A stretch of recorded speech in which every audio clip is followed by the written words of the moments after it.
بسم اللہ الرحمن الرحیم۔ صلی اللہ علیہ وسلم پر نازل ہو۔ اللہ کا فضل ہے کہ اللہ تبارک و تعالی نے ہمیں مسلمان بنایا، صحیح منہج پر چلنے کی توفیق عطا فرمائے۔ دعا کرتے ہیں کہ اللہ تعالی ہماری وفات اس حال میں آئے کہ تو ہم سے راضی ہو۔ آپ کو معلوم ہے کہ آج کے درس کا عنوان کیا ہے؟ ایک اہم عنوان ہے اور اس وقت کے اندر اس عنوان کی بہت زیادہ ضرورت ہے، اور عالمی طور پر گمراہی اور بگاڑ اور عالمی طور پر جو فساد بپا ہوا ہے اس کے تئیں اس عنوان کے تحت گفتگو کرنا یا اس عنوان کے بارے میں پڑھنا، یہ تمام چیزیں نہایت ہی ضروری ہیں۔ وہ عنوان ہے تمسک بالسنہ۔ تمسک ہم سب جانتے ہیں، کسی چیز کو مضبوطی سے پکڑنا اس کو تمسک کہا جاتا ہے۔ یہ تمسک تمسکن عربی کا لفظ ہے، کسی چیز کو مضبوطی سے تھامنا، اور اس کو عربی میں اعتصام بھی کہا گیا ہے اور التزام بھی کہا گیا ہے، جس کے معنی آتے ہیں کسی چیز کو مضبوطی سے تھامے رہنا۔ التمسک بالسنہ، سنت کو مضبوطی سے تھامے رہنا۔ سنت سے کیا مراد ہے؟ طریقہ۔ اگر لغوی طور پر دیکھا جائے تو سنت کے معنی آتے ہیں طریقہ، چاہے وہ طریقہ اچھا ہو یا برا ہو، لیکن اس کے بعد اس کا اطلاق اس طریقے پر ہونے لگا جو طریقہ اچھا ہو۔ اور یہ سند سے بنا ہے۔ اگر اس کی اصطلاحی معنی دیکھے جائیں تو جمہور محدثین کہتے ہیں ما اضیف للنبی صلی اللہ علیہ وسلم من قول او فعل او تقریر، یعنی سنت کا مطلب یہ ہے جس کی اضافت نبی اکرم صلی اللہ علیہ وسلم کی طرف کی جائے، چاہے وہ آپ کا فعل ہو، آپ کا قول ہو یا آپ کی تقریر ہو۔ تقریر یعنی آپ صلی اللہ علیہ وسلم نے کسی کو کوئی کام کرتے ہوئے دیکھا اور اس پر آپ نے خاموشی کا اظہار کیا ہو اور منع نہ کیا ہو، اس کو تقریری سنت کہتے ہیں۔ تو یہ تین چیزیں، تو ہم نے جان لیا کہ سنت کیا ہے اور تمسک بالسنہ کیا ہے۔ تمسک بالسنہ یعنی ہر حال میں سنت کو مضبوطی سے تھامے رکھنا۔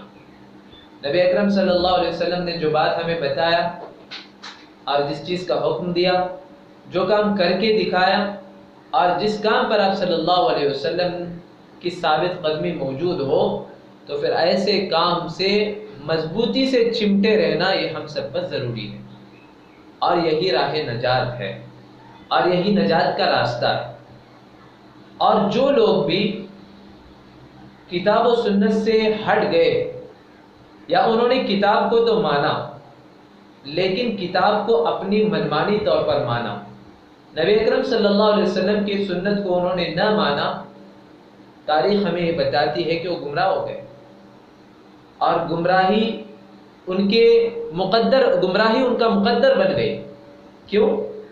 اس لیے کہ ہم جب کلمہ پڑھتے ہیں، کلمہ طیبہ لا الہ الا اللہ، اس کے ساتھ کیا پڑھتے ہیں؟ محمد الرسول اللہ۔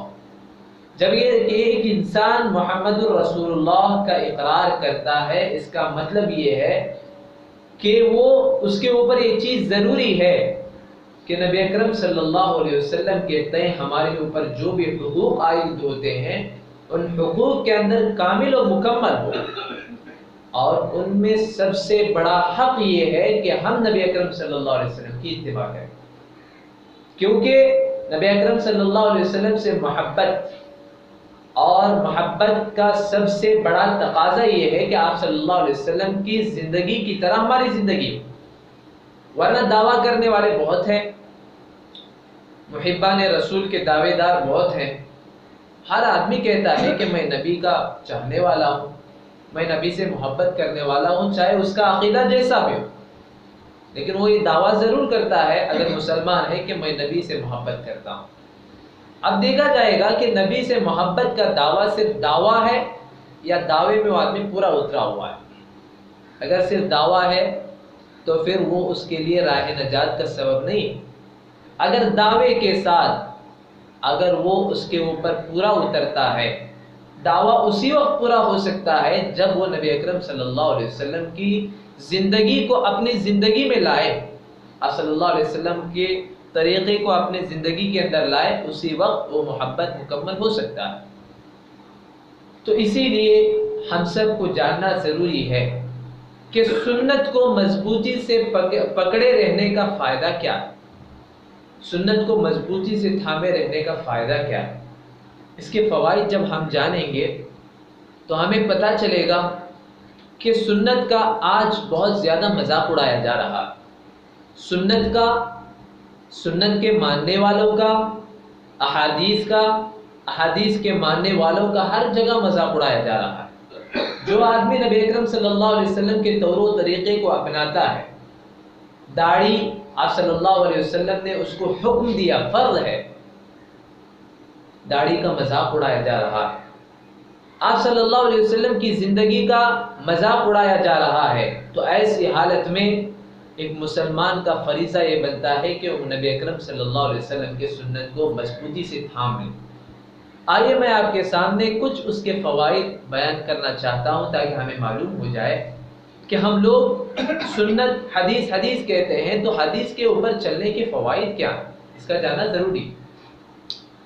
سب سے پہلا فائدہ یہ ہے حدیث کے اوپر چلنے کا یا نبی اکرم صلی اللہ علیہ وسلم کی اتباع کرنے کا، کہ جو آدمی نبی اکرم صلی اللہ علیہ وسلم کی اتباع کرتا ہے اسے اللہ کی محبت حاصل ہو جاتی ہے۔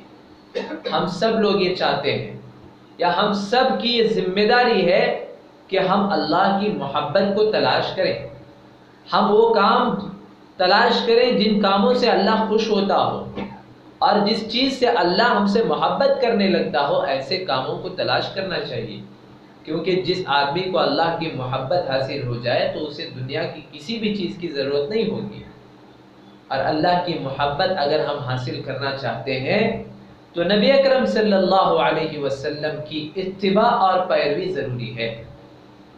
اللہ تعالیٰ فرماتا ہے سورہ آل عمران کے اندر، قُلْ إِن كُنْتُمْ تُحِبُّونَ اللَّهَ فَاتَّبِعُونِ يُحْبِبْكُمُ اللَّهُ۔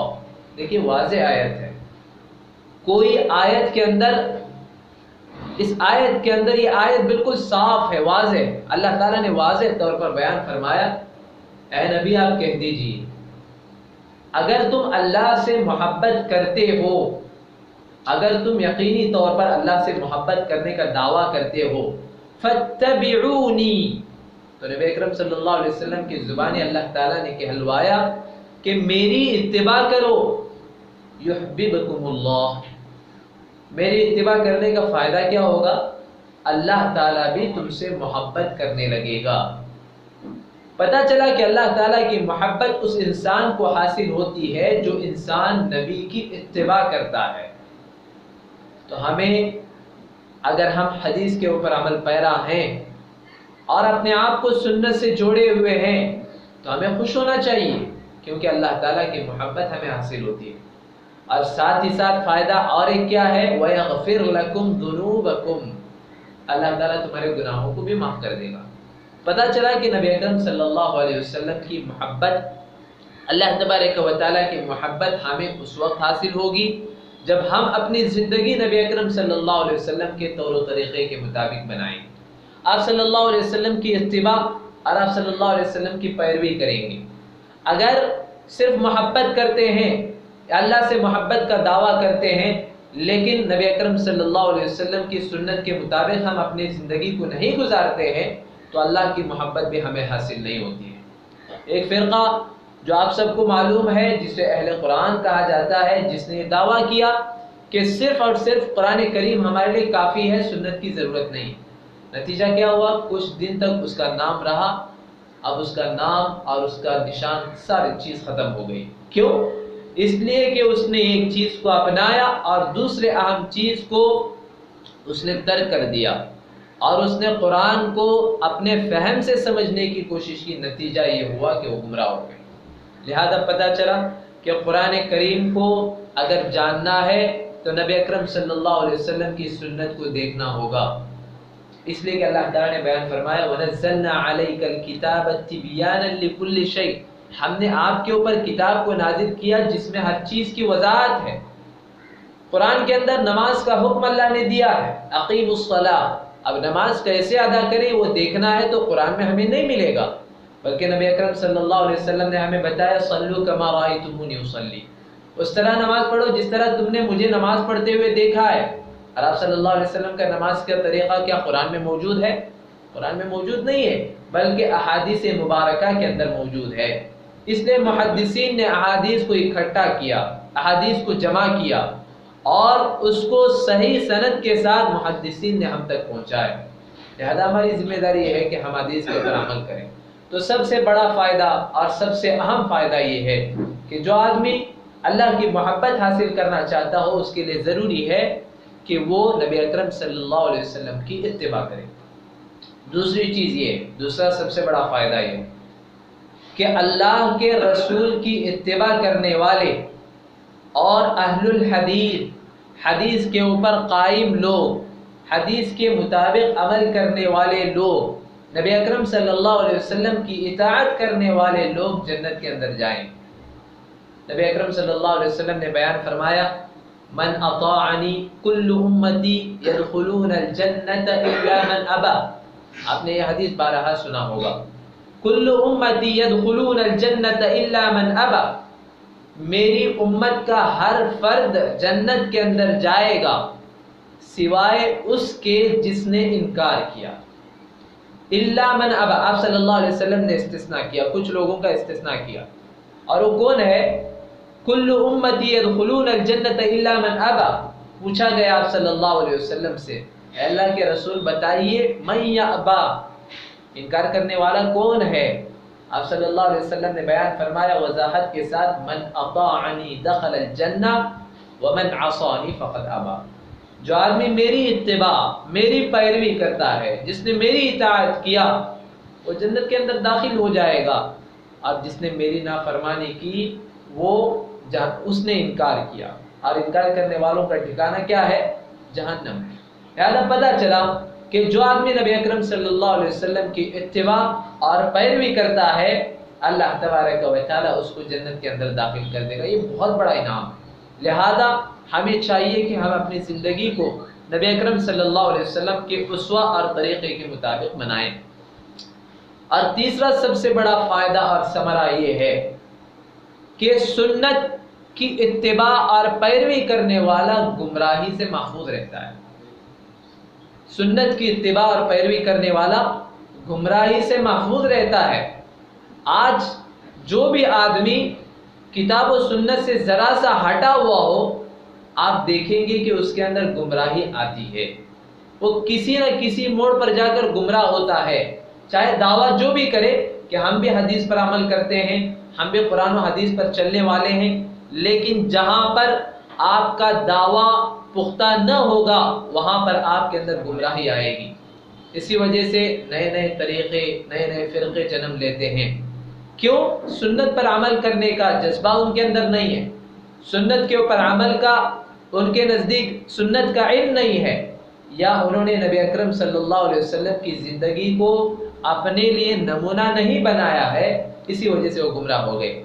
تیسرا سب سے بڑا فائدہ یہ ہے کہ جو آدمی سنت کو مضبوطی سے تھامے گا وہ گمراہی سے محفوظ رہے گا۔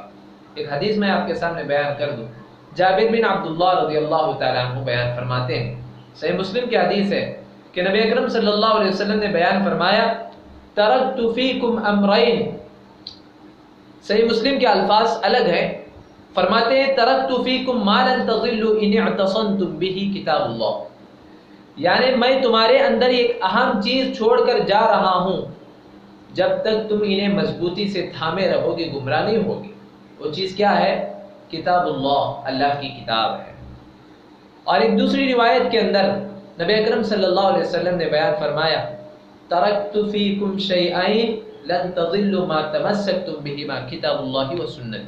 دیکھیں حدیث کے الفاظ پر غور کیجئے کہ میں تمہارے اندر جو دو چیزوں کو چھوڑ کر جا رہا ہوں، اور جب تک ان دو چیزوں کو تم تھامے رہو گے گمراہ نہ ہوگے۔ لیکن جہاں تم نے ان دو چیزوں کو چھوڑ دیا، ان دو چیزوں کو تم نے اگر پسے پش ڈال دیا تو نتیجہ یہ ہوگا کہ تم گمراہ ہو جاؤ گے۔ آج گمراہ فرقوں کا حال آپ دیکھ لیں، احادیث کا کس طرح سے وہ مذاق اڑاتے ہیں، احادیث کا کس طرح سے کھلواڑ کرتے ہیں، اور استہزائے حدیث کو معمولی چیز سمجھتے ہیں، اور نبی اکرم صلی اللہ علیہ وسلم سے محبت کے دعوے تو کرتے ہیں، لیکن نبی اکرم صلی اللہ علیہ وسلم کی زندگی کے مطابق ان کی زندگی نہیں ہوتی۔ لہذا پتہ چلا کہ اگر ہم گمراہی سے بچنا چاہتے ہیں تو ہمارے اوپر ضروری ہے کہ ہم کتاب و سنت کے مطابق چلیں۔ اللہ تعالیٰ نے فرمایا سورہ احزاب کے اندر، لَقَدْ كَانَ لَكُمْ فِي رَسُولِ اللَّهِ أُسْوَةٌ حَسَنَةٌ، نبی اکرم صلی اللہ علیہ وسلم کی زندگی کے اندر تمہارے لیے اچھا نمونہ ہے، اسوہ ہے۔ لہذا نبی اکرم صلی اللہ علیہ وسلم کو تم اپنا آئیڈیل مانو، اور آپ صلی اللہ علیہ وسلم کی زندگی کے مطابق اپنی زندگی بناؤ۔ اور جو آدمی سنت سے تھامے رہے گا، سنت کو مضبوطی سے پکڑے گا، تو وہ آدمی نجات پائے گا، وہ آدمی کو نجات حاصل ہوگی، وہ آدمی کامیاب ہو جائے گا۔ امام زہری رحمہ اللہ وہ فرماتے ہیں کہ کان من مضى من علمائنا يقول الاعتصام بالسنة نجات۔ امام زہری فرماتے ہیں، غور سے سنیے اس بات کو، کہ ہمارے علماء یعنی امام زہری بہت بڑے عالم، اور بعض اہل علم نے ان کو تابعی تک کہا ہے، وہ فرماتے ہیں کہ ہمارے علماء یہ کہا کرتے تھے کہ الاعتصام بالسنت نجات، اعتصام بالسنہ نجات ہے، سنت کو مضبوطی سے تھامنا یہ نجات کا ذریعہ ہے۔ جو آدمی سنت کو مضبوطی سے تھامے رہے گا وہ کامیاب ہو جائے گا۔ اور اسی طرح مشہور امام جن کو ہم سب جانتے ہیں، محدث مدینہ امام مالک بن انس رحمۃ اللہ علیہ، وہ فرماتے ہیں کہ السنت مثل سفینۃ نوح۔ دیکھیں اس قول کے اوپر غور کیجیے، کتنے بہترین انداز سے انہوں نے بیان فرمایا، من رکبها نجا ومن تخلى عنها ہلک۔ امام مالک بن انس فرماتے ہیں کہ سنت کی مثال نوح کے کشتی کے مانند ہے۔ سنت کی مثال، نوح علیہ السلام کی کشتی کو کون نہیں جانتا؟ واقعہ ہم سب جانتے ہیں۔ کیا نوح علیہ السلام کے دور میں جو طوفان آیا، جو کشتی پر سوار ہوا اس نے نجات پایا، اور جو کشتی پر سوار نہ ہوا، پیچھے ہٹ گیا، وہ ہلاک اور برباد ہو گیا۔ امام مالک بن انس کہتے ہیں کہ السنت مثل سفینۃ نوح، سنت کی مثال ایسی ہے جیسا کہ نوح کی کشتی ہو، من رکبها نجا، جو اس کے اوپر سوار ہو جائے گا اس نے نجات حاصل کیا، یعنی جو بھی سنت کو اپنا لیا وہ کامیاب ہو گیا۔ ومن تخلى عنها ہلک، اور جو آدمی سنت کو چھوڑ دیتا ہے اور سنت سے دستبردار ہو جاتا ہے، حدیث کے اوپر عمل نہیں کرتا، وہ آدمی ہلاک اور برباد ہو جائے گا۔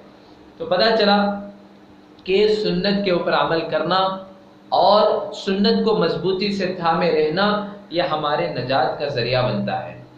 اور اسی طرح صدیق اکبر ابو بکر صدیق رضی اللہ تعالیٰ عنہ فرماتے ہیں، لست تارکا شیئا کان رسول اللہ صلی اللہ علیہ وسلم یعمل به الا عملت به۔ دیکھیں صحابہ کے اندر نبی کی اتباع کا جذبہ کتنا تھا۔ ابو بکر صدیق رضی اللہ تعالیٰ عنہ کہتے ہیں کہ جو کام آپ صلی اللہ علیہ وسلم کرتے تھے میں بھی اس کام کو ضرور کروں گا، کیونکہ مجھے ڈر ہے اس بات کا کہ آپ صلی اللہ علیہ وسلم کے کوئی کام کو چھوڑ دوں تو میں ہلاک ہو جاؤں گا۔ دیکھیے آپ صلی اللہ علیہ وسلم کی ایک سنت کے ترک کرنے پر ان کو اتنا خوف کہ کہ مجھے ڈر ہے کہ میں ہلاک ہو جاؤں گا، تو سوچیے آپ کہ صحابہ کے اندر آپ صلی اللہ علیہ وسلم کی اتباع اور پیروی اور سنت کے اوپر عمل کرنے کا کتنا بڑا جذبہ تھا، اور کتنا ان کے پاس اور سنت کی کیا اہمیت تھی، اور نبی اکرم صلی اللہ علیہ وسلم کی زندگی اور آپ صلی اللہ علیہ وسلم کے طور و طریقے کی ان کے نزدیک کیا اہمیت تھی، اس سے پتہ چل جاتا ہے۔ ابن بطہ اپنی ایک کتاب الابانہ الکبریٰ کے اندر ابو بکر صدیق رضی اللہ تعالیٰ عنہ کے اس قول پر تعلیق چڑھاتے ہوئے لکھتے ہیں کہ هذا یا اخوانی الصدیق الاکبر يتخوف على نفسه الزيغ ان هو خالف شيئا مما امر به النبي صلی اللہ علیہ وسلم۔ اے میرے بھائیو دیکھ لو، یہ ابو بکر صدیق ہیں جن کا مقام ہم سب جانتے ہیں، اور جو صاحب غار ہیں، نبی اکرم صلی اللہ علیہ وسلم کے ساتھ غار میں رہے، اور نبی اکرم صلی اللہ علیہ وسلم کی زندگی میں انہوں نے امامت کیا۔ جب ان کو اپنے تعلق سے اس بات کا ڈر ہے کہ اگر وہ نبی کی اتباع نہیں کریں گے تو ہلاک ہو جائیں گے، تو بعد میں آنے والے لوگوں کی کیا حالت ہوگی۔ جس دور میں سنت کا مذاق اڑانا کھیل سمجھا جائے گا اور ہر آدمی سنت کا مذاق اڑائے گا، ایسے دور میں لوگوں کی کیا حالت ہوگی۔ تو پتہ چلا کہ سنت پر عمل کرنا یہ ہم سب کے لیے ضروری چیز ہے اور یہ نجات کا سب سے بڑا ذریعہ ہے۔ اور اسی طرح آئیے، سنت کا ایک بہت بڑا فائدہ یہ ہے کہ جو آدمی سنت کو مضبوطی سے تھامے رہتا ہے، کتاب و سنت کو مضبوطی سے تھامے رہتا ہے، وہ آدمی اختلاف سے بچ جاتا ہے۔ آج دعوے دار بہت ہیں، دنیا کے اندر بہت زیادہ دعوے اشتہار چھاپے جاتے ہیں کہ امت کو متحد کرو، امت کو ایک بناؤ اور جوڑ کے چلو، اور اتحاد کی ضرورت ہے۔ تو میرے بھائیو سنو، اتحاد اگر چاہتے ہو تو کتاب و سنت کے اندر اتحاد موجود ہے۔ کتاب و سنت کے مطابق اگر آپ چلو گے تو اتحاد پیدا ہو جائے گا، آپ کے اندر یونٹی پیدا ہو جائے گی، کیونکہ آپ صلی اللہ علیہ وسلم کی سنت اور کتاب اللہ کے علاوہ جو بھی چیزیں ہیں، ہر آدمی کا اپنی رائے ہے، ہر آدمی کا اپنی ایک سوچ ہے، تو ہر آدمی کی سوچ مختلف ہوتی ہے، کسی کی سوچ الگ، کسی کا سوچ الگ، تو ہر آدمی کی رائے مختلف ہوتی ہے۔ تو یہ بات ناممکن ہے کہ قرآن و حدیث کو ہم چھوڑ کر اتحاد کی دعوت دیں، ناممکن ہے۔ اس لیے اگر ہم اتحاد چاہتے ہیں، امت کے اندر تفرقہ نہیں چاہتے ہیں، امت کے اندر اختلاف و انتشار نہیں چاہتے ہیں، تو ہمارے لیے ضروری ہے کہ ہم سنت کے اوپر عمل کریں اور نبی اکرم صلی اللہ علیہ وسلم کی احادیث کے اوپر پورے طور پر عمل کریں۔ اللہ تعالیٰ سورہ آل عمران کے اندر بیان فرماتا ہے وَاعْتَصِمُوا بِحَبْلِ اللَّهِ جَمِيعًا، اے لوگو اللہ کی رسی کو مضبوطی سے تھام لو۔ اللہ کی رسی سے کیا مراد ہے؟ مفسرین بیان فرماتے ہیں کہ اللہ کی رسی سے مراد کتاب اللہ اور سنت رسول اللہ۔ اللہ کی رسی کو مضبوطی سے تھام لو، کبھی تم آپس میں تمہارے اندر تفرقہ پیدا نہ ہوگا۔ اور اسی طرح اللہ تعالیٰ نے ایک دوسری جگہ پر بیان فرمایا وَأَطِيعُوا اللَّهَ وَرَسُولَهُ وَلَا تَنَازَعُوا فَتَفْشَلُوا وَتَذْهَبَ رِيحُكُمْ فَاصْبِرُوا۔ اس آیت کے اندر اللہ تعالیٰ نے کیا بیان فرمایا؟ سب سے پہلے حکم دیا اطیعوا اللہ، اللہ کی اطاعت کرو اور اس کے رسول کی اطاعت کرو، اور آپس میں تنازع بازی مت کرو، آپس میں لڑائی جھگڑے نہ کرو۔ پتہ چلا لڑائی جھگڑے کو ختم کرنا چاہتے ہو تو اللہ اور اس کے رسول کی اطاعت کرو۔ اگر لڑائی جھگڑے کرو گے، اللہ اور اس کے رسول کی اطاعت نہ کرو گے تو کیا ہو جائے گا؟ فَتَفْشَلُوا، ناکام ہو جاؤ گے، تمہاری ہوا اکھڑ جائے گی۔ آج امت مسلمہ ہر طرف ظلم کا شکار ہے، اس کے اوپر ظلم کے پہاڑ ڈھائے جا رہے ہیں۔ جو بھی اسباب لوگ بیان کرتے ہو، لیکن قرآن و حدیث ہمیں یہ بتاتا ہے، قرآن و حدیث کے مطالعے سے ہمیں اس بات کا پتہ چلتا ہے کہ امت آج جو انتشار کا شکار ہے، آج جو تفرقہ بازی کا جو شکار ہے، اس کی سب سے بڑی وجہ یہ ہے کہ ہم نے قرآن و سنت کو چھوڑ دیا۔ قرآن و سنت کو چھوڑ کر ائمہ آرا کو جمع کر کے یا علماء اور مشائخ کے اقوال کو جمع کر کے اگر ہم یہ کہیں کہ امت متفق ہو جائے گی تو کبھی بھی قیامت تک امت متفق نہیں ہو سکتی۔ لہذا تمام ائمہ نے اس بات کی طرف زور دیا کہ سنت کو مضبوطی سے تھامو، کتاب اللہ اور سنت رسول اللہ پر عمل کرو، اور